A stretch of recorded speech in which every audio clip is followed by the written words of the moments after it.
What's good, First Church? It's great to be here with you today. My name's John, and I'm the pastor here. And I want to welcome DeMont Wheatfield, Hebron, Jasper County Jail, and online. Thanks for making time to come to church today. And I hope you had a great week. I actually had a kind of rough week. We drove to Minnesota on Thursday in a giant blizzard in the middle of Wisconsin. It was actually kind of crazy. And then we drove back Friday because my wife's 94-year-old grandfather passed away, and his name was Eldon. We named our son after him, and he was a great man, and it was an incredible service. We were there, and the funeral was just full of people who loved him because of his love for the Lord, and everybody just talked about what a faithful man he was. When he went to go live in the nursing home a few years ago, they had an Eldon Sunday, and that's his name, Eldon. And he'd been an usher there for like 60 years, which is kind of remarkable. And they made him an usher emeritus because he had been so faithful to that church. But he had a legacy that was really worth aspiring to. And it just made me think, man, I want to be a part of a church for a lifetime like that. That's a generation after generation, man. And things like that make me so glad to be here at this church. Eldon is in heaven with Jesus, and I love gathering together and remembering that because of Jesus, death has lost its victory and its sting. And it's sad for us, but I'm glad for him. And this week I was putting the sermon together. That'd be bad if it was today. I wouldn't be a very responsible pastor. But this week, I was putting the sermon together, and I asked myself the question, what would Jesus do? What would he actually preach on? That's obviously our sermon series. And for the second week of this series, what would he talk on? And I realized the answer super clearly. I knew what Jesus would teach on, and the subject I'll reveal in a minute. But Jesus was really focused on controlling our hearts. He wanted to make sure that we developed a process for controlling our hearts, how to love things more and less, how to control our hearts. And I realized I felt a little bit convicted because Jesus was really focused on teaching about this, and I have not talked about it very much. It's been years, in fact, since I've taught on this specific thing. It's not what we normally do on Sundays, but this Sunday, I'm going to teach on what I think Jesus would have taught on. And we are approaching Valentine's Day. Men in the room, I'll just remind you, we are approaching Valentine's Day. Okay, an important thing for some guys. My house don't do very much for Valentine's Day because my wife looked at me the other day and said, John, every day with you is like Valentine's Day. I said, girl, come on, say it again. So she did. No, just kidding, she didn't. But if you want to learn how to love someone or to love something more, you're going to want to lean into this. And if you want to learn how to love God more, you're going to want to lean into this. This is a good message, even if you're not a Christian. The core concept that Jesus gives to us in this message is really something that can be life-changing, and it's a principle that can be applied to every area of life. It's really good. But you remember that old Selena Gomez song? Hopefully you don't, but it's called The Heart Wants What It Wants. Remember that one, The Heart Wants What It Wants? It's amazing to me how in life we just let our heart sort of drift to different things. You know, our heart just floats around, drifting to what it wants. Sometimes we don't understand the heart. Why does it want those things? Why does it drift to those things? Have you ever noticed how people tend to drift towards their pets? They call them fur babies, their cats. I don't understand some of the things that are available on Amazon that have a lot of reviews and that people buy. You know, but the heart wants what it wants. Like this heart-shaped tissue dispenser. Why? Why do people buy that? You know what I mean? Like this is mass-produced and has many reviews. I don't get it. Or the meow lingual translator. This will translate your words into meows or meows, tell you what your cat's saying. This costs $75. You guys, what's wrong with America today? You know what I mean? People are talking about all the problems we have. This is the biggest problem right now. People buy it. It's clearly a scam, but the heart just wants what it wants. I think the worst one that I saw was this cat tongue brush. It's so that you can have a deeper level of intimacy with your cat by biting onto this thing and pretending to lick your cat as it claws your face. This cat looks so happy right there. It's just like, but the heart wants what it wants, doesn't it? For a lot of us, it just seems like our heart is just drifting through life. What does your heart drift to? Maybe it's a phone. Have you ever been talking with somebody you love, but you have a phone in your pocket and you want that phone more than you want them right now? You're like, I can't wait, even though I haven't seen you in years. I can't wait to just pull my phone out and look at it instead of talk to you. Sometimes it's video games. The heart wants what it wants. Sometimes it's fishing or golf or home decor. And those things aren't bad on their own, but when we become obsessed, They hold all of our waking thoughts. It's kind of unfulfilling. Sometimes it's like, why does my heart want these things? Why do I keep getting drawn to things that don't fulfill me? And Selena says, I got to get this off of here. You guys aren't focusing on me. You're looking at that.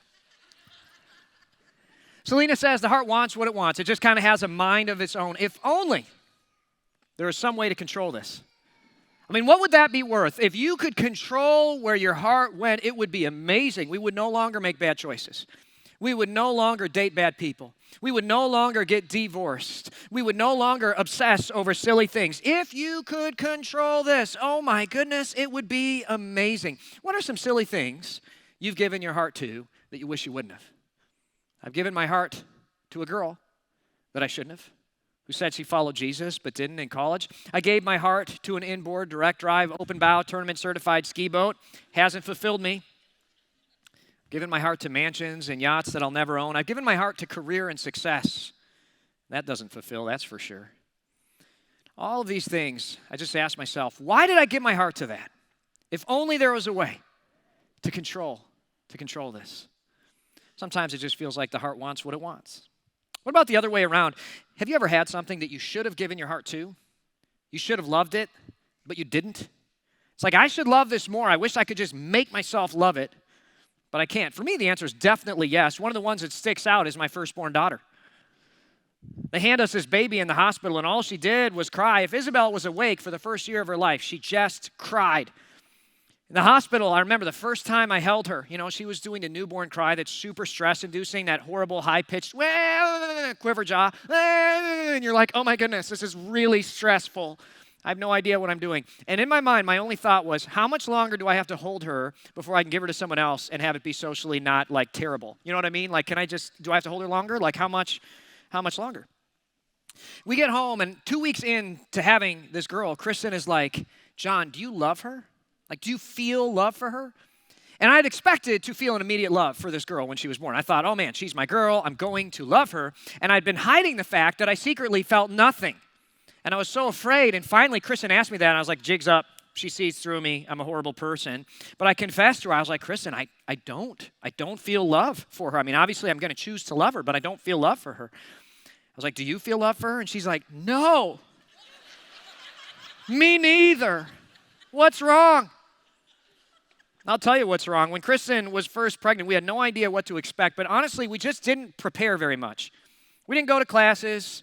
We didn't read any books. We had a baby shower with 10 friends. We're not, big on those sorts of things. And our good friend, Colleen, who was instrumental in leading Kristen to Christ, was like a mother to my wife. Got us all we needed from garage sales, So we had a couple sets of, used baby clothes, and we had a crib and a changing table. And that's what we had. And we were good. We didn't, I got a used car seat, that someone was throwing out, and that's it. And we basically then did not think about it until the baby was born. Didn't change our life, didn't prepare. And Kristen's in the hospital, giving birth, which seemed pretty tough, but I've had Charlie horses too, whatever. And the midwife was like, now you need to breathe like you learned in Lamaze class. And Kristen is like, what? Lamaze class? And I was like, what? She goes, you didn't go to classes? And I was like, look, we have no idea what we're doing. It's almost like we weren't expecting. We had put very little into it. And then our baby came, and she wrecked our lives, completely wrecked our lives. We had no idea how much kids take. Do you like going to the bathroom alone? Do you like showering? Do you like chewing your food? Do you like sitting down? Do you like sleeping and eating? Do you like having fun? Say goodbye to all of those things when you have a newborn. It was, and our firstborn child was the hardest thing I've ever done in my life. To this point still, it is the most difficult thing I've ever done, and we didn't feel love for her. Now, 11 years later, we love Isabel more than our own lives by a long shot. I literally find my mind drifting to how much I love her on the daily, several times a day, to the point where it is distracting. I have this picture above my desk, and I'm seriously thinking about removing it because I can't help but think about how much I love my family and my daughter, how proud I am of her, how much I admire who she is becoming. I can't imagine life without her. It was so hard, but I'm so glad that God gave us her. I love who she's becoming. I love her with all my heart. What changed? I'll tell you what changed. I had finally started investing my life into raising her, all of my time, all of our treasure, tens of thousands of dollars. Our lives are centered around keeping these little humans alive. And I didn't know my heart could love as much as it does. I mean, I get emotional sometimes during the day just thinking about how much I love them. And my heart aches to see them during the day. Can't wait. Used to be I'd stay out until bedtime was done. Now I'm like, can't wait to get there. I went from not loving my daughter in my heart to loving her with all my heart because, this is critical, I invested my treasure in her. To me, treasure equals your time, your money, your effort. Jesus talks about this concept all the time when it comes to controlling the heart more than anything else. Jesus had this unified method of controlling our hearts. He talked about it in these things called parables. A parable is a sermon illustration. I do them all the time. You see me do sermon illustrations. That's a parable, just a story with a lesson in it. Jesus, scholars argue about how many parables there are in the Bible, but I think there are 36, and 11 of the 36 main parables of Jesus talk about controlling the heart through treasure. Jesus said when it came to controlling this, the big key to controlling the heart was money. He said, where you put your money, it's a big deal. You can actually direct your heart and what it goes to by how you spend money. In parables, he talked about this concept more than he talked about heaven and hell combined. It's kind of a big deal because he knew that if people were going to give their hearts to God, he needed to deal with this issue of money in our lives. Today's passage we're going to look at comes out of Matthew chapter 6, verses 19 through 24. At this point, when Jesus is going to teach about this, he's famous and he's at the top of his game. I would imagine, the ancient paparazzi is following Jesus around. People are trying to follow him on his coattails, modern day version. Imagine him, with hoodie up, sunglasses on, AirPods in, the international do not disturb. I have social anxiety. My parents never taught me how to socialize, and I don't know how to talk to people. You know what I mean? Like, you've seen those young kids who wear them all the time? Like, take out your AirPods, please. Like, what are you doing? That's Jesus, He's got his AirPods in. He goes out just trying to ignore people, listening to Cats and Boots and just trying to be cool and whatever. But people just follow him around. I mean, he would make a disturbance. They wouldn't have enough food in different parts of the world that he went to. 5,000 to 10,000 people just following him around, migrating with him. He's such an amazing person, miracle worker, waymaker. I mean, everybody loves this guy. And eventually, at this point, 20,000 people now gather around Jesus. It comes to a breaking point. I mean, the infrastructure and the places that he's at can't handle it. So finally, he gets up on the mountain and puts on a show. He goes, all right, I'm going to do this. I'll give my speech if you guys will leave when I'm done. So he gets up on a mountainside. And he starts his deal, and his routine is good. It's funny, it's life-giving, it's heart-piercing, it's relevant, it's life-transforming. In the middle of it, he gets to Matthew 6 and 19, and he says this. He says, don't store up treasure here on earth, where moths eat them and rust destroys them and where thieves break in and steal. Instead, store your treasures in heaven, where moths and rust cannot destroy and thieves do not break in and steal. And this is such a good line. I mean, really, I want you to think about it. It is so true. My wife's grandfather died. A few years ago, they moved him out of his home into senior housing, and all his stuff went into a roll-off. And this actually is a roll-off in my mother-in-law's driveway because it was a busy week. She actually moved yesterday into senior living, so very, very busy for everyone. But it's amazing to watch this happen. To move from a 3,000 square foot lifetime home into a 600 square foot senior living apartment as you get ready for the sunset of your life. I mean, everything just into the dumpster. And everything in this dumpster was a treasure. It was a treasure. It was purchased with expectation. I'm going to buy the best. My kids are going to want this someday. These pictures, these dishes, these things. I want to buy the best, my clothes, my stuff, and whatever. And you buy it, and you just think it's going to last forever. And then one day, you just move out, and your kids just, why'd they get this? And blah, blah, blah, and throw it in the dumpster and whatever, and these Precious Moments dolls and the Christmas Village, and all of it just into the dumpster. And for many of us, this is traumatizing. But nobody escapes this. This is what happens. And this is why Jesus 2,000 years ago gives such a heart-piercing statement. Look, moth and rust and time and thieves, they take it all. He's totally right. You can't escape this. And how many of us have done this for people in our life? I think about it with houses too. So many people today are building and remodeling. We're in this boom in our area. And what does everybody want? I'll tell you what they want. They want gray floors, white trim, gray walls. Everybody. I mean, that's the thing. If you don't have that, you're repainting your house, doing that. We need gray, whatever, And then on the outside, what does everybody want? Same thing. White siding going up and down, not sideways. That's a thing. Black trim on the windows, black shingles, And those lights above your garage doors, they go like this, with the umbrella thing on it. And that's what everybody wants. And I see it, and it looks good. I'm not going to lie. I see it. I'm like, man, that looks sharp. I want that. I want that. And how many of us say it's timeless? It's timeless. Is it really timeless? What about that widower's house that he did in 1978? And he can't stand to remodel it because, his wife picked it all out and he misses her, and it's just a time capsule, and he keeps everything perfect. He's neat as a pin, and you walk in there and you dry heave, and you're like, Grandma, green on green on green, please. You know what I mean? Carpet in the kitchen, what were you thinking? And you walk in there and it's almost like, why? Why? Well, that was the coolest thing back then. But moth and rust really do get to everything, doesn't it? Everything really does get destroyed. And Jesus pierces our hearts with these incredibly insightful words. Why do we want all this stuff? Why do we keep giving our hearts to these things? I mean, the heart just wants what it wants. It floats to these things and whatever. If only there was a way to control it. And Jesus says there is. The very next verse. And this is a big deal. I want you to listen up to this if you don't want to get caught up in all the rat race of life anymore. If you want to get set free from the cycle of buying and purchasing and throwing away and all these things and working as hard as you can for what? If you want to control your heart and not give it to things that don't matter anymore, even if you're not a Christian, you want to tune into this incredible next verse. This is so good. It's absolutely life-changing. He says, and it sounds so simple, he says, wherever your treasure is, there the desires of your heart will also be. He says, you got to remember, your heart does not just float around on its own.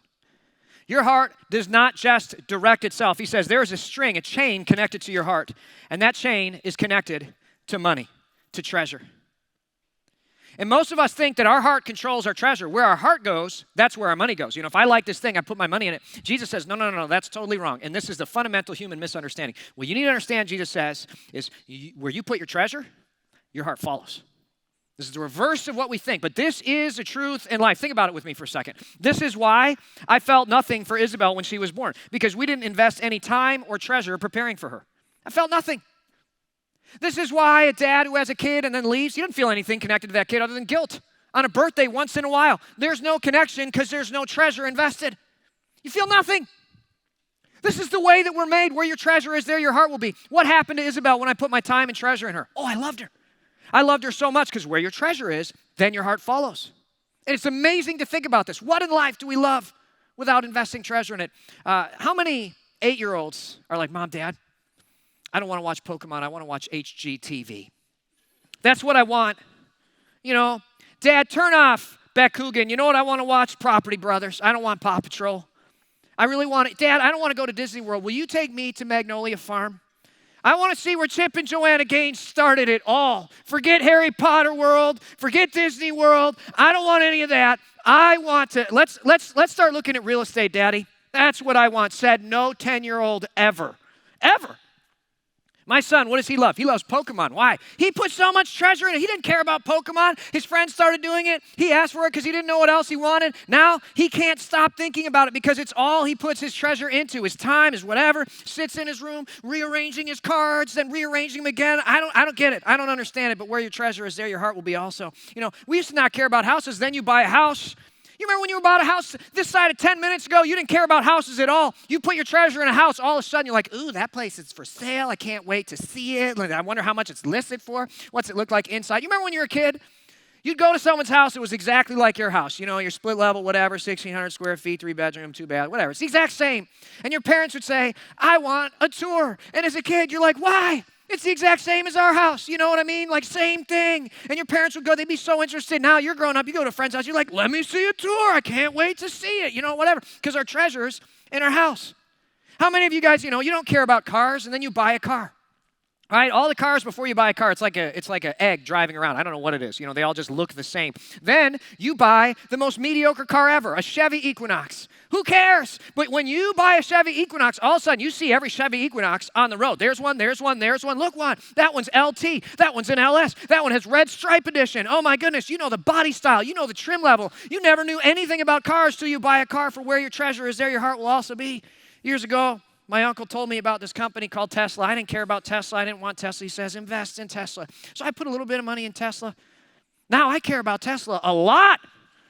I preach sermons all the time about Tesla. Elon Musk, oh my goodness, my heart is there. Why? Because I put my treasure, I don't care about electric cars, but my treasure is in Tesla. I'm like, Elon, please, with the Twitter, just stop it. Stop it. You're killing me, Elon. It's amazing. Where your treasure is, there your heart will also be. Jesus tells us your treasure, your money, that's what controls your heart. And here's my big point for the day, and this is what I want you to get, and you guys need to get, this really matters, okay? Your heart does not just want what it wants.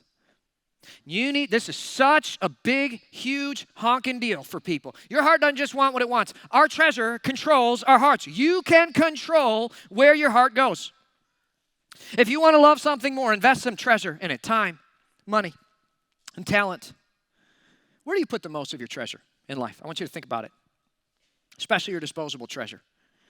That's probably where your heart goes, isn't it? I mean, it's amazing. You get invested in these things right now. We're putting a great deal of treasure into helping some relatives. All of a sudden, this relative I barely think about, like I think about it all the time right now. That's why Jesus calls us to give to his local church. Because where your treasure is, there your heart will also be. And he wants our hearts. I want to talk about 3 reasons Jesus calls us to tithe to the local church. And we're just going to go through these things. You might find these helpful. The first one, I think God tells us to give to the local church because it keeps God first in your life. There's a concept in the Bible called tithing, and this is giving God the first 10%. This is critical. If I earn $10, before I spend anything else, the first dollar goes back to God. Just saying, God, this is yours. You gave it to me. I want to honor you with the first. If you get $10,000, say, God, I'm going to give you $1,000 back. If you earn $1 million, you're going to give the first 100,000 back to God. And some people argue that, Jesus never taught about this in the New Testament. That's not a New Testament concept. I'd like to draw your attention to Jesus' words in Matthew 23:23, where Jesus says, you should tithe, yes, but do not neglect the more important things. And yeah, there's a big thing in here. Yes, Jesus is saying tithing's basic. That's what you do when you first start following Jesus. And people argue about other things there. But I will draw your attention to Jesus' first 4 words where he says, you should tithe, yes. Pretty good right there. When my wife and I got married, we made a resolution that we would always tithe. We would always put God first in our life. And this for us, I think, has been one of the greatest disciplines in our marriage. From the depth of our poverty, we've always given the first 10% back to God. And it's kept God first in our life.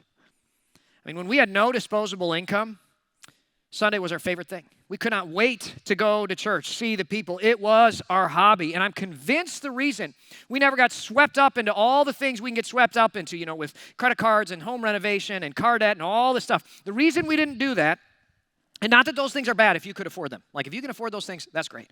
But we could not afford them. And the reason we didn't buy things we couldn't afford is because we kept our heart out of those things and we kept our treasure in the church. So our heart followed. And we made a lot of mistakes in life. But because of soundly financial teaching early in our lives, we did not get into things that weren't God in our marriage.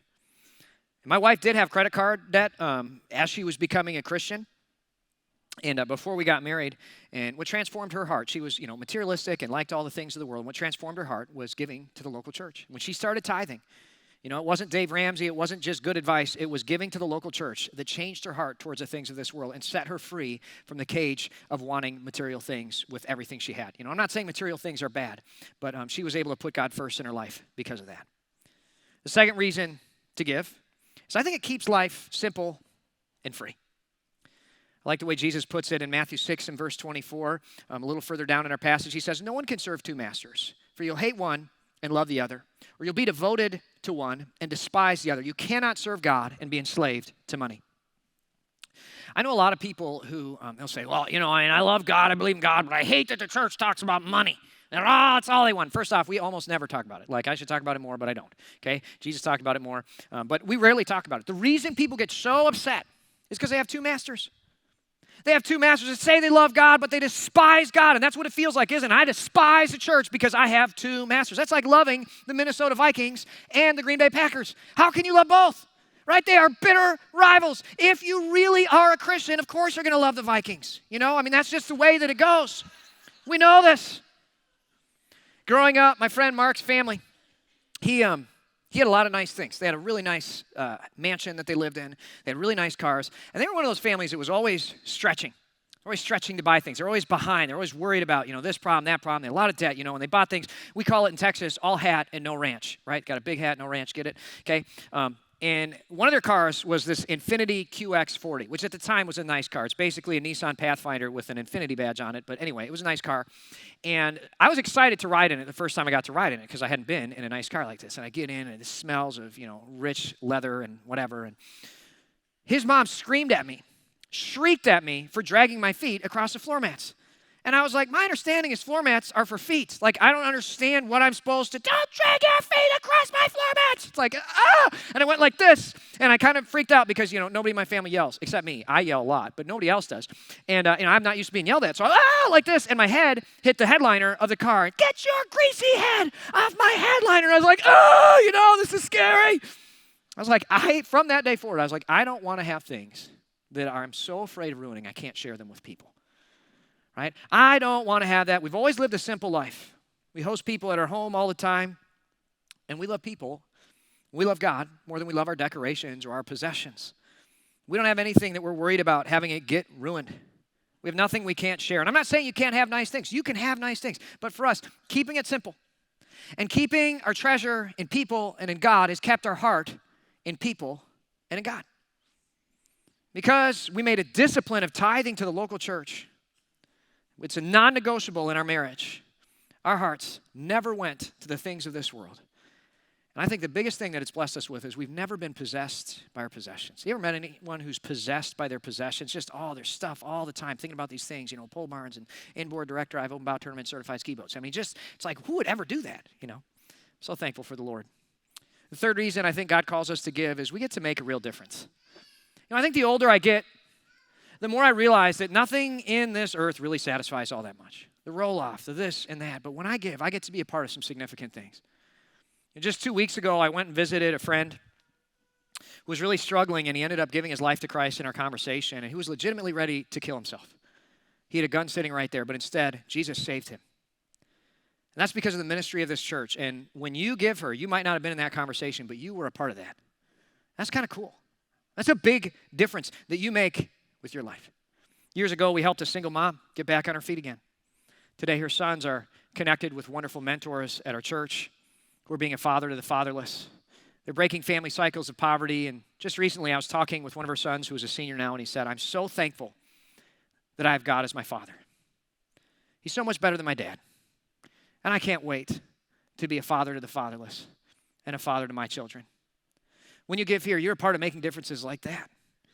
And I think that's pretty remarkable when I think about my life and day. I talked with another friend who came to our church, and, she had not been a part of a church before. She had a great deal of unforgiveness and bitterness towards everyone in her life, but especially her husband. And now they have a thriving marriage. She's learned to forgive. She has friends and a community because of Jesus in her life, and she is going to heaven at the end of this life. And when you give here, you get to be a part of that. For me, I think about a nicer car, a vacation to Atlantis, and there's none of that I want more than this. This is my favorite hobby. And I'm not saying you can't or shouldn't. Lots of people do those things, and that's good. Kristen and I have boats and hobbies too. I mean, that's just fine. But if it ever costs us putting God first in our life, I want to always put God first because that's the thing that I love the most. This is my favorite thing to invest in. And I want to ask our church to consider tithing if you're not already, if you're a follower of Jesus. And if you're not a follower of Jesus, there's obviously lots you can learn from this message. I mean, the treasure principle that Jesus teaches is life transforming. But if you are a follower of Jesus, I want you to consider this. And I want to be clear, it's not like giving more here means that all of a sudden the staff gets paid more. Like, woo, all right, we had a good, no. Our salaries are set and guided by the board and our peer churches and our sort of denomination network of churches. And if you give here, that means we get to do more ministry. That's it. And I think that's a pretty cool thing. It's exciting to think about a church's future. I talked about 6 campuses, the other week saying, hey, I pray and hope that God lets us open a total of 6 churches in the upcoming years. And that's going to be great. And we're praying for that vision, but I'm also grateful that we get to be a part of paying for it too. And look, for years, I've been fearful to teach on this. The elders have always been like, John, you need to teach on this more. Stop being such a wimp. And I realize this is something that has blessed my life, like greatly. This is one of my favorite parts of following Jesus, giving to the local church. Jesus teaches about it a ton, and I realized, look, I'm failing the people I love. This truly has been transformative. This has made me love God much more. And this is a wonderful discipline. In review, I want to challenge you to do it because it keeps God first in your life. My heart follows my treasure, and I've had a really stable faith since I started tithing. I've loved this church. I'm stable and rooted here because I put my treasure here. I love giving because it keeps my life simple and free. I'm not worried about the material things of this earth as much. I'm set free from that rat race, and it doesn't mean you can't have nice things. It doesn't mean you can't enjoy those things. But when you put your treasure in God first, all those other things are less important. God is much more fulfilling. I've seen enough roll-offs to know that treasure on earth does turn to moth and rust. Third reason I love giving is it makes a real difference. You know, every day I hear about stories that I'm not a part of personally. You know, that story is great. Wow, like that person's life was transformed. Wow, that's this amazing thing. That's really cool to hear about. And I'm not a part of it personally, but I am a part of it personally because I gave. And I love that God redeems the work part of my life. When I'm not out there doing ministry and it's just the mundane, grind of get the sermon done, do these things, meet with the staff, do the evaluations, look at the whatever that I got to worry about in that part of my job. I know that God even redeems that part when I give, and I love that. I want to invite you to be a part of this. I want to be clear, it's not about the money, it's about the heart. It's about making God the master of every area of our life. And I love what the Bible says in Proverbs 3, 9, and 10. It says, honor the Lord with your wealth and with the best part of everything you produce. Then he will fill your barns with grain, and your vats will overflow with good wine. And I'm not saying if you give, you will be rich. This is not a guarantee. This is godly wisdom. But I believe that when we honor God, we really are blessed. And I look at my life, and I just don't think my barns could be more full. I don't think my heart could be more full. God is taking care of me and filling my life and bringing my heart to good places. I'm asking you, if you're a follower of Jesus and have not been a tither, I want you to try it for 90 days. I want you to try it in your family. I want to challenge you to consider trying it for 90 days. I believe you will see your heart move towards God and be blessed by it. If you hate it and you're like, Pastor, that didn't work, ask for your money back. We'll do that. Okay, this isn't some gimmicky thing. It's because we love you and we know that where your treasure is, there your heart will also be. It's about the heart. It's a part of following Jesus, and I want to challenge our church to do this. Years ago, I held my newborn daughter, and I felt so little. I knew I was supposed to love her, but I didn't. And I wanted my heart to, but my heart didn't. It's like, why doesn't my heart feel more? I should love her, and she's amazing. And then I started investing my treasure into my daughter.